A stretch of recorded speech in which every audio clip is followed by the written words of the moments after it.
जय Hind, good morning सभी लोगों को। देखिए हम क्लास 12 का फिजिक्स पढ़ रहे हैं जिसमें हमारा चैप्टर चल रहा है विद्युत विभव तथा धारिता, electric potential and capacitance.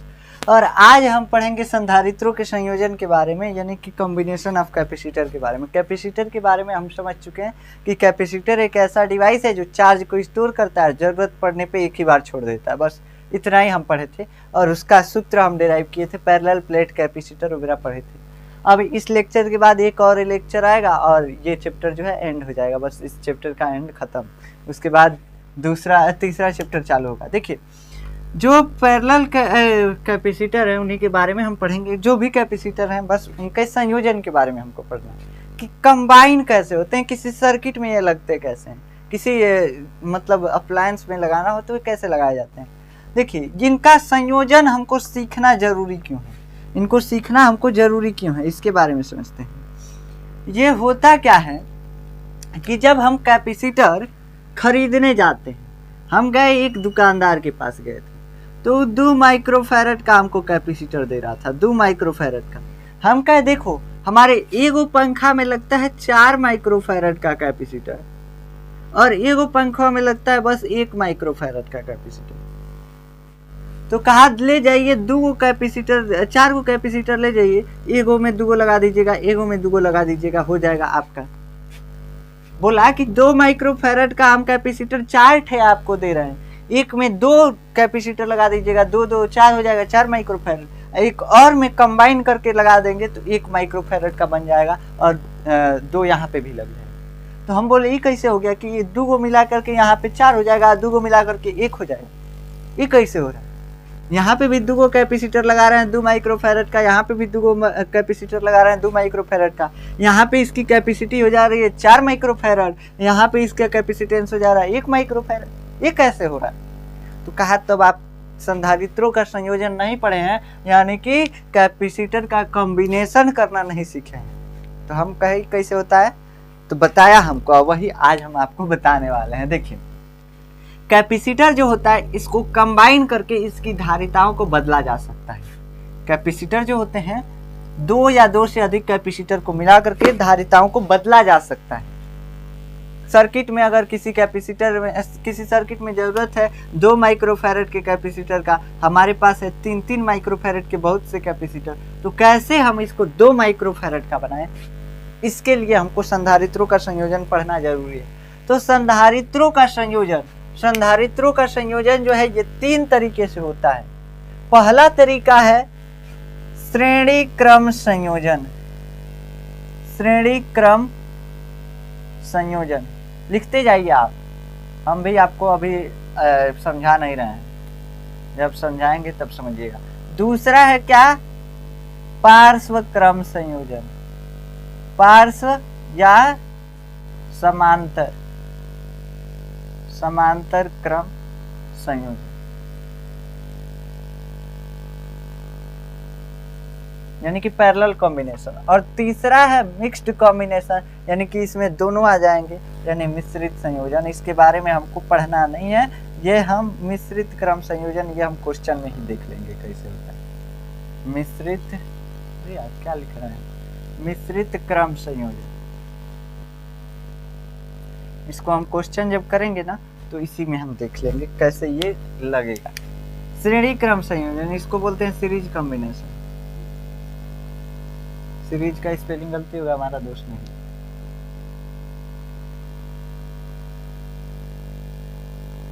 Series combination, parallel combination, parallel combination, आप स्पेलिंग मिला के लिखिएगा, मिक्स्ड कॉम्बिनेशन।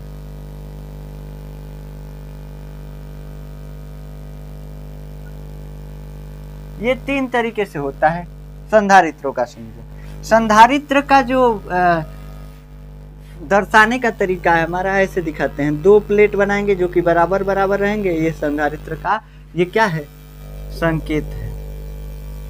संकेत है, कहीं पे नोट कर लीजिएगा, संधारित्र संकेत।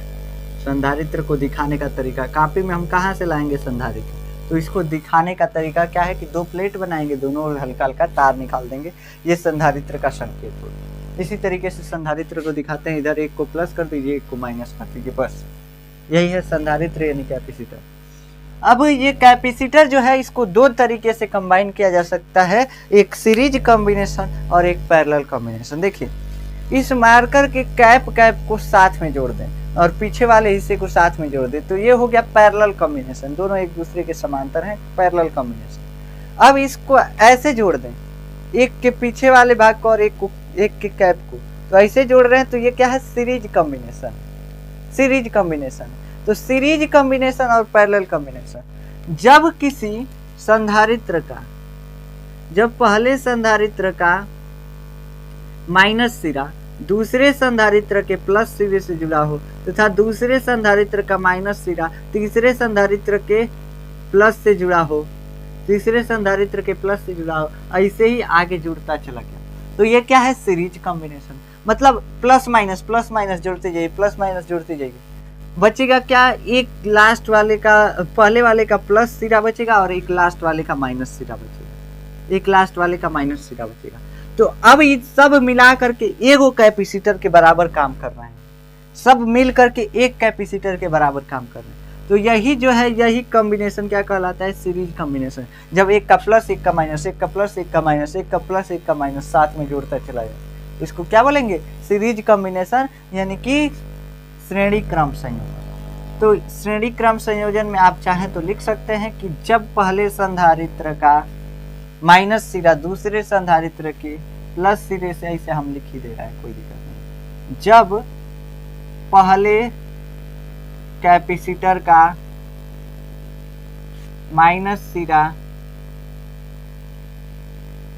दूसरे के प्लस से तथा दूसरा का माइनस सिरा तीसरे के प्लस से तथा इसी प्रकार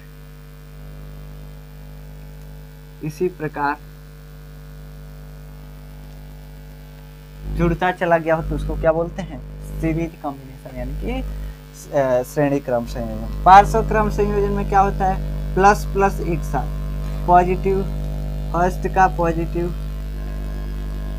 और सेकेंड का पॉजिटिव एक साथ, वैसे इधर था फर्स्ट का यानी पहले का निगेटिव तथा दूसरे का निगेटिव एक साथ जुड़ता चला गया हो तो इसको पार्श्व क्रम संयोजन। जैसे देखिए ये एक संधारित्र है, इसका प्लस सिरा इसका माइनस सिरा, अब दूसरा संधारित्र ये आ गया, इसका ये प्लस सिरा ये माइनस सिरा, तीसरा ये आ गया, इसका ये प्लस सिरा इसका ये माइनस सिरा। अब तीनों के प्लस को एक जगह पे ला के जोड़ देते हैं और तीनों के माइनस को एक जगह पे ला के जोड़ देते हैं, तो ये क्या हो गया, ये हो गया पार्श्व क्रम संयोजन यानी कि समांतर क्रम संयोजन। इसमें प्लस प्लस एक साथ, माइनस माइनस एक साथ जुड़े होते हैं और कोई दिक्कत नहीं होता है। समझ में आ गया, जब प्लस माइनस करके जुड़े हो तो सीरीज कॉम्बिनेशन, जब प्लस प्लस एक साथ माइनस माइनस एक साथ तो एक पैरेलल कॉम्बिनेशन। अब एक चीज समझिए यहाँ पे, एक चीज यहाँ पे समझिए, इसमें होता क्या है, इसमें तीन चीजें आती हैं। तीन चीजें क्या क्या आती हैं, एक चीज आता है C बराबर लिखा होता है Q बाई भी, C बराबर Q बाई भी, ये जो है कैपेसिटेंस का फार्मूला है, आप जानते हैं। तो वोल्टेज कब बदलता है और आवेश कब बदलता है, आवेश जो है ना धारा पे डिपेंड करता है, यानी कि कितना धारा बह रहा है, कितना करंट बह रहा है तार में, तो इस करंट को समझना पड़ेगा तब आवेश हमको समझ में आएगा। देखिए अगर एक नदी है, नदी बह रहा है, हो सकता है लाइट चला जाए लेकिन बल्ब अभी जलेगा, चिंता मत कीजिएगा। एक नदी है, मान लीजिए नदी, अब इस नदी में एक जगह खूब पतला रास्ता बना है, एक जगह थोड़ा सा मोटा रास्ता बना दीजिए, बारिश आ रहा है इसीलिए लाइट जा सकता है, एक जगह मोटा रास्ता बना दीजिए, तीन जगह तीन रास्ते बना दिए, तो सबसे ज्यादा पानी किस में जाएगा, सबसे मोटे वाले रास्ते में सबसे ज्यादा पानी जाएगा। मतलब रास्ते बदलते हैं तो पानी का मान बदलता है, यानी धारा का मान बदलता है, धारा का मान, रास्ता बदलने पे धारा का मान बदलेगा। ये इससे पतला है मतलब इससे कम पानी इसमें जाएगा, ये सबसे पतला है इसमें सबसे कम पानी जाएगा, मतलब धारा का मान बदल रहा है। जब रास्ते बदलते हैं तो धारा बदलता है, जब रास्ते बदलते हैं तो धारा बदलता है। धारा का मतलब पानी की मात्रा, पानी की मात्रा। तो पानी की मात्रा जो है बदल रही है। बाहर से आवाज आ सकती है आपको बारिश की थोड़ा सा, ठीक, तो उसको इग्नोर कीजिएगा। ये जो रास्ता है ये पतला, इसलिए इससे कम पानी गुजर रहा है, मतलब कम धारा जा रही है। इस रास्ते में थोड़ा सा मोटा रास्ता है ये, इससे थोड़ा सा उससे अधिक पानी जा रहा है। ये जो है सबसे चौड़ा रास्ता है, इसलिए इसमें सबसे ज्यादा पानी जा रहा है। मतलब कि रास्ते बदल रहे हैं तो पानी का मान बदल रहा है, मात्रा बदल रहा है, इसलिए धारा बदल रहा है। लेकिन स्पीडवा तो बहिनों सेम है, सभी पानी का स्पीड अभी भी सेम है, समझ रहे हैं। इसमें जो जा रहा है ये भी पानी का स्पीड सेम है, इसमें भी सेम है, इसमें भी सेम है। अगर हम कहें कि बिंदु का अंतर हो, जैसे रास्ते का अंतर हो रहा है, तो क्या हो रहा है, रास्ते के अंतर से धारा का मान बदल रहा है, यानी पानी की मात्रा बदल रही है। अब हम कहें बिंदुओं का अंतर हो, पानी जो है इस बिंदु से आ रहा है और यहाँ पे गिर रहा है, यानी कि यहाँ पे पहले एक बिंदु था तो बिंदु के स्तर का अंतर नहीं था। मान लीजिए एच हाइट पे ये बिंदु था तो यहाँ पे भी एच हाइट था। अब इसको हम यहाँ पे ला रहे हैं तो बिंदु का अंतर हो गया। तो जैसे बिंदुओं का अंतर होता है तो यहाँ पे पानी की गति बदल जाती है, पानी की गति बदल जाती है। गति मतलब तेजी से पानी जाने लगता है, बहुत तेजी से पानी की एनर्जी बदल जाती है। वैसे ही विद्युत धारा में होता है। विद्युत धारा में आप देखिएगा, विद्युत धारा में आप देखिएगा तो मान लीजिए अगर कोई तार सीधा जा रहा है, सीधा जा रहा है, तो इसमें धारा का मान नहीं बदलेगा, इसमें धारा का मान नहीं बदलेगा। पॉइंट, अगर दो पॉइंट के बीच विभवांतर लेंगे तो विभवांतर का मान भी नहीं बदलेगा। अगर पॉइंट बदल रहा है तो विभवांतर बदलेगा, पॉइंट बदल रहा है तो विभवांतर बदलेगा। हम कहें कि देखिए हम रास्ता बदल देते हैं, हम रास्ता बदल देते हैं, यहाँ से एक तार यहाँ से निकाल लिए, एक तार यहाँ से, एक तार यहाँ से, तो अब रास्ता बदल गया, इसलिए धारा का मान बदल गया। धारा का मान बदलने का मतलब धारा कैसे बनती है, आवेश की प्रवाह से। तो यानी आवेश के, जैसे वहां के पानी के प्रवाह से पानी की धारा बन रही थी, यहाँ पे आवेश की प्रवाह से, यानी कि जब चार्ज दौड़ रहा है तो यहाँ पे विद्युत धारा बन रही है। तो चार्ज के फ्लो होने से यहाँ पे विद्युत धारा बनी है, इसलिए इसका मतलब कि चार्ज की मात्रा बदली। और वो मात्रा कितनी है, यहाँ पे मान लीजिए Q1, Q2 और Q3, और इसमें पूरा कितना चार्ज बह रहा था, Q, सबसे ज्यादा सबको मिला करके। तो ये हो जाएगा Q बराबर Q1 plus Q2 plus Q3, है कि नहीं, है कि नहीं, ये ना होगा। यही जो Q है 3 भागों में बट गया है। यही जो आवेश की मात्रा एक रास्ते से जा रही थी अब 3 रास्तों से जा रही है, इसलिए 3 भागों में बट गई। तो यानी धारा का मान बदल गया, आवेश का मान बदल गया। तो याद रखिएगा, नोट करके कहीं लिख लीजिएगा कि रास्ता बदला, रास्ता चेंज, तो क्या बदलेगा, धारा, और धारा बदलने से क्या बदलेगा, आवेश बदलेगा, ठीक, आवेश बदलेगा, चेंज, ठीक। अगर कहेंगे बिंदु बदल रहा है, बिंदु बदल रहा है, बिंदु कैसे बदलेगा, जैसे देखिए एक कैपेसिटर इन दोनों ए बी बिंदुओं के बीच है। ये जो कैपेसिटर है इसका जो, ये मान लीजिए ये पॉजिटिव ये निगेटिव, ये पॉजिटिव ये निगेटिव, ये BC बिंदुओं के बीच है, तो इसमें बिंदु बदल रहा है, बिंदु बदल रहा है, यानी कि विभव का मान बदलेगा। यहाँ पे इलेक्ट्रिसिटी में क्या होता है, आवेश का प्रवाह का मान बदलेगा। प्रवाह मतलब कितना तेज प्रवाहित हो रहा है, तो तेज प्रवाहित होने का मतलब विभवांतर का मान बदल रहा है। तो जब बिंदु बदलता है तो विभवांतर बदलता है। विभवांतर का मतलब है कि आवेश कितना तेज चल रहा है, बहुत तेज आवेश चल रहा है, इसका मतलब विभवांतर ज्यादा है। बहुत तेज आवेश चल रहा है, इसका मतलब विभवांतर ज्यादा है। तो जब बिंदु बदलेंगे तो विभवांतर बदलेगा, और जब रास्ता बदलेंगे तो क्या बदलेगा, आवेश बदलेगा। तो ये आप बात कहीं नोट कर लीजिएगा, ये जो है रामबाण औषधि है आपका यहाँ पे समझने वाला। अब हम पहला हेडिंग लगाते हैं, और पहला हेडिंग क्या है, देखिए डस्टर है फिर भी हम हाथ से मिटा रहे हैं। पहला हेडिंग क्या है हमारा, श्रेणी क्रम संयोजन यानी सीरीज कॉम्बिनेशन। हम टेक्नोलॉजिया लगा दिए, टेक्नोलॉजिया लग गया, टेक्नोलॉजिया। आप अपना मैनुअल हेडिंग लगाइए, श्रेणी क्रम संयोजन यानी सीरीज कॉम्बिनेशन। सीरीज कॉम्बिनेशन में हम मान लीजिए 3 गो कैपेसिटर लेते हैं, आप ज्यादा भी ले सकते हैं, कोई दिक्कत वाली बात नहीं है। 3 गो कैपेसिटर हम यहाँ पे लेते हैं, इसको हम बैटरी से जोड़ देते हैं। चार्ज करना है हमको क्या करना है, चार्ज करना है। जब मान लेते हैं पॉजिटिव बैटरी का, ये बैटरी का चिन्ह है, ठीक। ये बैटरी, ये तो सेल का चिन्ह है, वैसे ये बैटरी का चिन्ह हो जाएगा, ये ठीक। ये हो गया माइनस, ये प्लस, ये माइनस, ये प्लस, ये माइनस, ये प्लस। दोनों कैपेसिटर में, सभी कैपेसिटर में एक प्लस एक माइनस प्लेट होता है कि नहीं? पैरेलल प्लेट कैपेसिटर में हम आपको बताए थे यही। इधर से धारा जाए, यहाँ पे मान लेते हैं ये बिंदु है ए, थोड़ा सा यहाँ पे नीला से बिंदुओं को मानते हैं। ये बिंदु है, यहाँ पे बिंदु है बी, यहाँ पे बिंदु है सी, यहाँ पे बिंदु है डी। यही 3 बिंदु है, 3-4 बिंदु है, ठीक। ये जो कैपेसिटर है इसकी धारिता हम मान लेते हैं C1 है। पहले कैपेसिटर की धारिता C1, दूसरे की C2, तीसरे की C3। हम मान लेते हैं C1 जो कैपेसिटर है ये AB के बीच है। मानना क्या है, दिख रहा है, C1 कैपेसिटर AB बिंदु के बीच है, C2 BC के बीच है, C3 CD के बीच है कि नहीं? तो अब हमको इन तीनों की धारिता निकालनी है। धारिता का मतलब क्या होता है? तुल्य धारिता निकालनी है। तुल्य धारिता का मतलब कि अगर इन तीनों को मिला करके ऐसा सर्किट बनाया गया है तो ऐसा एक कैपेसिटर हम कितने धारिता का लगाएं कि इस सर्किट का काम करे। मतलब तुलना में इसकी तुलना करे, इसका बराबरी कर सके, बराबरी कर सके। तो इसके इन तीनों के बराबरी का कौन सा कैपेसिटर हम लगा सकते हैं, उसी को तुल्य धारिता बोलते हैं। मतलब कि इन तीनों की धारिता C1 C2 C3 है, इन तीनों की धारिता मिलकर के कितना धारिता बना रही है, उस धारिता का कैपेसिटर हम लगा रहे हैं C धारिता का। तो C को क्या बोलेंगे? तुल्य धारिता। क्या बोलेंगे बाबू? तुल्य धारिता। ये प्लस माइनस, इसको क्या बोलते हैं? तुल्य धारिता। तुल्य धारिता। तुल्य धारिता का मतलब भूलना नहीं है। तुल्य धारिता का मतलब कि सब जो सर्किट में कैपेसिटर लगा हुआ है उन सभी का मिला करके धारिता कितना है। अगर इन सभी को हटा करके हमको एगो कैपेसिटर लगाना हो तो कितने धारिता का लगाएंगे, वही क्या है? तुल्य धारिता।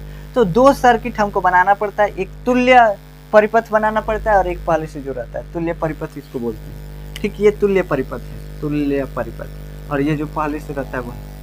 अब इसको हम क्या करते हैं, थोड़ा सा हम समझते हैं कि इसकी धारिता कितनी हो जाएगी, सभी को मिला करके धारिता कितनी हो जाएगी, हमको यही समझना है। तो देखिए, हमको पता है कि इसमें धारा तो सेम बह रही है, कैसे कि रास्ता नहीं बदला है। रास्ता देख रहे हैं, ए से डी की ओर ऐसे ही चलता जा रहा है, ऐसे ही चलता। रास्ता उधर उधर गया होता तब ना रास्ता बदलता है, रास्ता नहीं बदला, सीधा रास्ता है। इसका मतलब धारा सेम है। धारा सेम है यानी आवेश सब में, सभी कैपेसिटर में आवेश की मात्रा समान रहेगी। इसीलिए बताएं रास्ता नहीं बदल रहा है, धारा नहीं बदल रहा है, मतलब आवेश नहीं बदल रहा है। इसीलिए इतना कॉन्सेप्चुअली समझाए हैं नदी के पानी से, ठीक, नदी के पानी से। अब देखिए, आवेश नहीं बदल रहा है तो आवेश को लेकर के हम कुछ कर सकते हैं। आवेश नहीं बदल रहा है, यहाँ पे हमको पता है C1 C2 C3, हम कह देते हैं कि यहाँ AB के बीच का विभवांतर कितना है, V1। BC के बीच का विभवांतर कितना है, V2 है। कैसे कि बिंदु बदला है तो विभवांतर भी दोनों बिंदुओं के बीच बदलेगा, है कि नहीं? बिंदु बदला विभवांतर बदला, बिंदु बदला विभवांतर बदला। अभी बताए हैं कैसे बदलता है। जैसे पानी अगर सेम हाइट के बिंदु पे जाएगा तो विभवांतर जो है कुछ और रहेगा, और जैसे बिंदु हम बदल दिए, इसका स्पीड तेज हो जाएगा, पानी का स्पीड तेज हो जाएगा। तो वैसे यहाँ पे जब बिंदु बदला है तो आवेश का स्पीड इधर उधर होगा, बदलेगा। तो स्पीड बदला मतलब विभवांतर बदला। यहाँ पे हम मान लेते हैं C3 जो कैपेसिटर है, ये CD के बीच की धारिता V3 मान लेते हैं ऐसा। और जो बैटरी है ये V वोल्ट का। तो ये V वोल्ट यानी कि A और D के बीच का विभवांतर V वोल्ट है। V वोल्ट समझ में आ रहा है। और ये कई V1 V2 V3 में टूटा हुआ है। हम मान लेते हैं कि ये जो इस कैपेसिटर, ये कैपेसिटर AB के बीच लगा हुआ है, इसके बीच विभवांतर V है, इस पे आवेश Q है, इस पे आवेश Q है, क्योंकि वही सेम बैटरी इसमें भी हम लगाए हुए हैं, वही सेम बैटरी हम इसमें भी लगाए हुए हैं। समझ में आ रहा है कि नहीं? देखिए क्या हुआ है, आवेश नहीं बदलेगा क्योंकि धारा नहीं बदल रहा है। आवेश नहीं बदलेगा क्योंकि धारा नहीं बदल रहा है। धारा क्यों नहीं बदल रहा है? रास्ता नहीं बदल रहा है, इसलिए धारा नहीं बदल रहा। विभवांतर बदल रहा है क्योंकि बिंदु बदल रहा है। लेकिन बैटरी का जो विभवांतर है वही तो सब में बटा है। प्रसादी अगर एक डलिया है तो प्रसादी उतने न बांटेंगे, एक ही डलिया ना, कहीं से ला के नहीं ना। तो ये बैटरी का विभवांतर सब पे लगा हुआ है, लेकिन बट करके V1 V2 V3 बन गया है। यही बैटरी का विभवांतर जो है सब पे लगा हुआ है और ये बट करके V1 V2 V3 बन गया है, यानी कि V बराबर लिख सकते हैं V1 plus V2 plus V3।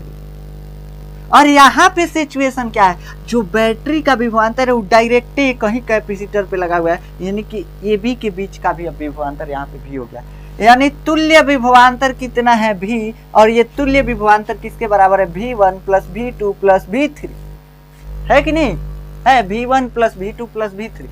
अब हमको एक फार्मूला आता है, भले आपको नहीं आता लेकिन हमको आता है, ठीक है। देखिए हमको एक फार्मूला आता है C बराबर Q बाई V, C बराबर Q बाई V। तो हम यहां से लिख सकते हैं V बराबर Q बाई C, लिख सकते हैं कि नहीं, V बराबर Q बाई C। तो यहाँ पे आप लिखिएगा, यहाँ पे लिखेंगे V बराबर Q बाई C।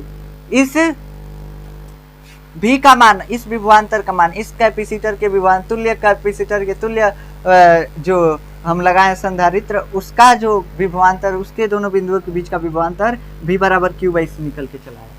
ये जो आएगा ये कितना आएगा, तो V1 बराबर Q बाई C1, सेम वैसे ही AB के बीच का विभवांतर।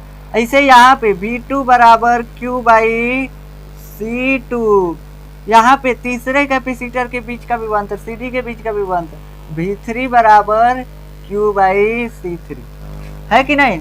अब सबका मान रख दीजिए बस, यहाँ पे और कुछ नहीं करना है। V के जगह पे क्या है, Q बटा में C बराबर V1 के जगह पे Q बटा में C1 प्लस V2 के जगह पे Q बटा में C2 प्लस V3 के जगह पे Q बटा में C3, है कि नहीं है, है।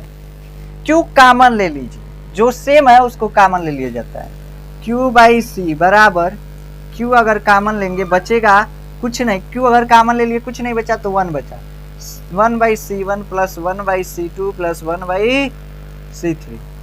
Q से Q मर गया, बचा क्या, 1 बाई C बराबर 1 by C1 plus 1 by C2 plus 1 by C3, बस हम 3 लिख रहे हैं, C3। तो ये हो गया आपका फार्मूला। कौन सा फार्मूला, श्रेणी क्रम का फार्मूला। और ये जो C है ये क्या है, तुल्यधारिता है। तुल्यधारिता मतलब तीनों कैपेसिटर को मिलाकर के कितना धारिता बना, तुल्यधारिता। और ये C जो आता है ना सीरीज कॉम्बिनेशन में, तुल्यधारिता जो सबसे कम धारिता वाला कैपेसिटर होता है उससे भी कम आता है। जो सबसे कम धारिता मतलब ज्यादा धारिता का आप कैपेसिटर लगा रहे हैं, हमको कम धारिता की जरूरत है, तो सीरीज कॉम्बिनेशन करते हैं। इसको हम जब क्वेश्चन करेंगे तो समझ में आएगा क्या होता है कि सीरीज कॉम्बिनेशन करने से सबसे कम धारिता वाले धारिता से भी कम धारिता आता है। इसका मतलब क्या है, जैसे मान लीजिए, जैसे हम एक एग्जाम्पल भी ले लेते हैं, क्या दिक्कत है, इसको आप लिख लीजिए, इसको आप लिख सकते हैं। इस फार्मूले को हम थोड़ा सा एग्जाम्पल से समझाते हैं। देखिए मान लेते हैं कि 3 कैपेसिटर है, C1 बराबर दिया हुआ है 1 माइक्रोफैरड, C2 बराबर 2 माइक्रोफैरड, C3 बराबर 3 माइक्रोफैरड, ऐसे कुछ है। हमको तुल्य धारिता निकालनी है, ऐसी धारिता निकालनी है, ऐसा कैपेसिटर हमको लगाना है जो कि तीनों को हटा करके लगाया जा सके। हमको पता है 1 बाई C बराबर 1 by C1 plus 1 by C2 plus 1 by C3, है कि नहीं, C3। अब यहाँ पे रखिए 1 बाई C निकालना है, 1 by C1 1 by 1 plus 1 by C2 1 by 2 plus 1 by C3 1 by 3, है कि नहीं। जब इसको सॉल्व करेंगे दूसरे हैं 6 एलसीएम आएगा, 6 एलसीएम ले लिए, 6 प्लस यहाँ से 3 प्लस 2 लिख सकते हैं, एलसीएम लेना तो आता है ना C। अब इसको 6 3 9 2 11, अब लिख सकते हैं इसको 1 बाई C बराबर 11 बटा 6। C बराबर क्या आ गया, C बराबर आ गया 6 बटा 11, और 6 बटा 11 का मतलब 0.5 फिर 5 माइक्रोफैरड। इसका मतलब सबसे कम धारिता वाला कैपेसिटर 1 माइक्रोफैरड था। जब हम इसको सीरीज कॉम्बिनेशन में लगाए ना तो उससे भी कम धारिता मिला। जो तीनों कैपेसिटर थे 1 2 3, इनको सीरीज कॉम्बिनेशन में जोड़ने से इससे सबसे कम धारिता से भी कम धारिता वाला कैपेसिटेंस हमको मिला। समझ में आया? तो यही चीज हम बता रहे थे अभी, और कुछ नहीं बता रहे थे। तो आशा है कि ये श्रेणी क्रम संयोजन आपको समझ में आया, या आप नोट कर लीजिए, नहीं लिखे थे तो आप स्किप करके पीछे से इसका डेरिवेशन नोट कर सकते हैं। हेडिंग लगाइए समांतर क्रम संयोजन, यानी कि parallel combination. Parallel combination, combination है, कॉम्बिनेशन। इंग्लिश अंग्रेज सब बिगाड़ दिया, अंग्रेज नहीं बिगाड़ा, हम लोग बिगाड़ रहे हैं। अपना हिंदी भी बिगाड़ रहे हैं अंग्रेजी के चक्कर में, इंग्लिश तो बिगाड़ रहे हैं, बिगाड़ ही रहे हैं।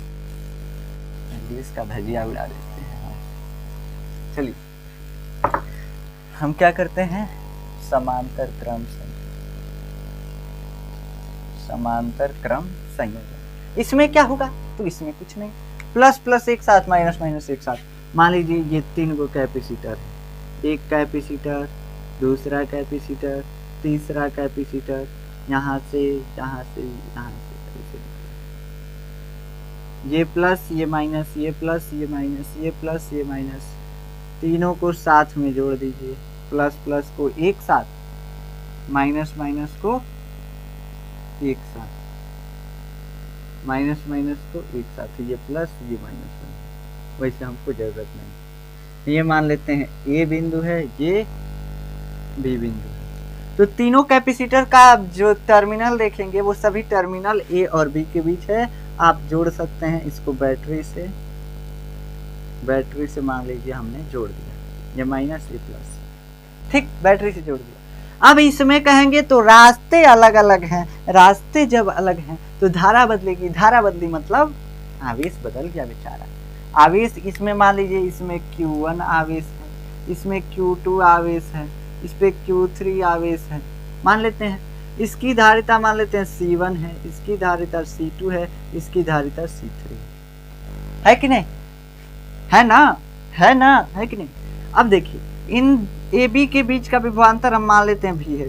सभी जो कैपेसिटर हैं वो ए बी के बीच ही हैं और बैटरी का विभवांतर भी है, इसलिए इन सभी के बीच का विभवांतर कितना हो जाएगा? भी, है कि नहीं?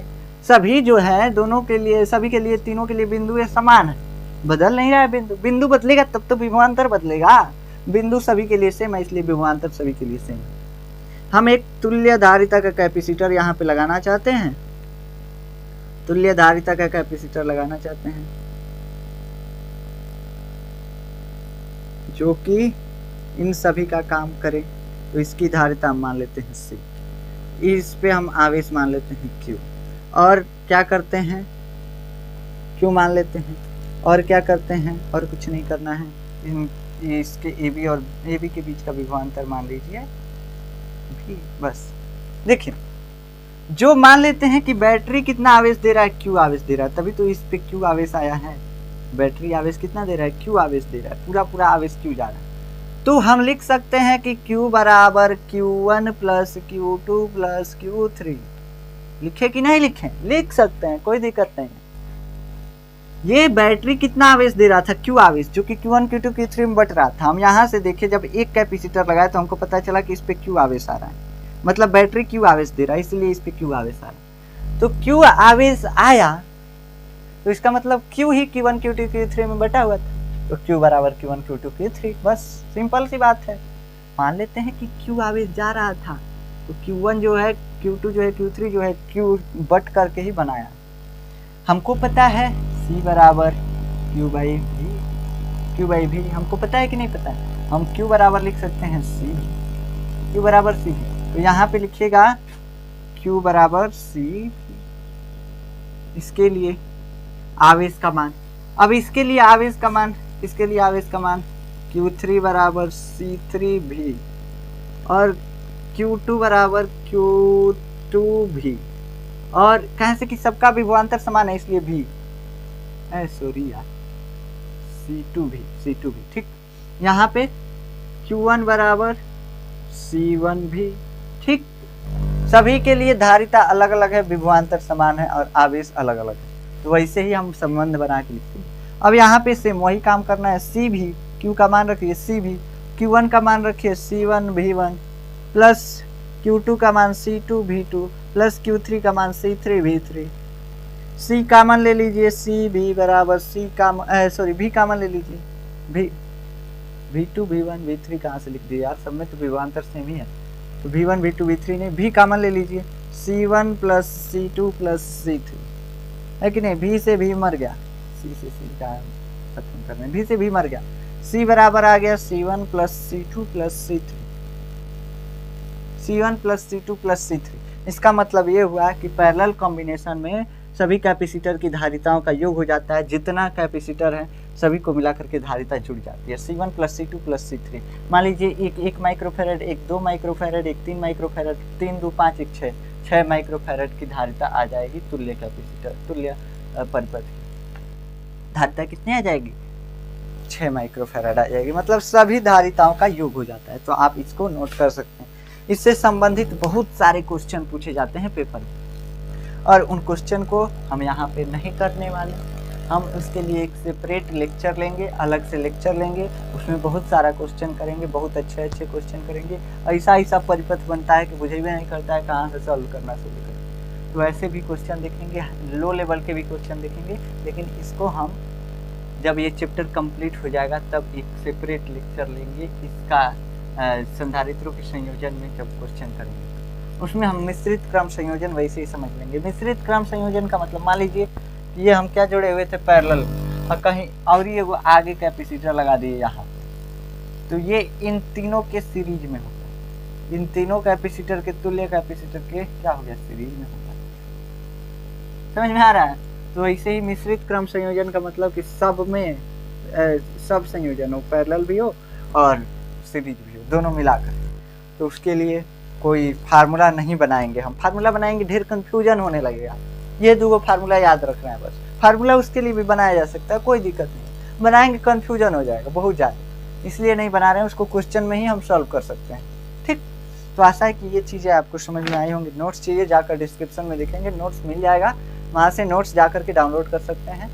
हाँ, लेकिन आप हमारे साथ साथ लिखिए, इसको आप नोट से लिख सकते हैं, कोई दिक्कत नहीं है। अगर आप समझे हैं तो खुद ही प्रूफ कीजिए ना। अगर आप समझ गए हैं तो खुद ही प्रूफ कर लीजिए, नोट्स लेने की ज़रूरत ही नहीं। तो आशा है कि ये चीज़ें आपको समझ में आई होंगी। मिलते हैं नेक्स्ट लेक्चर में, तब तक के लिए जय हिंद।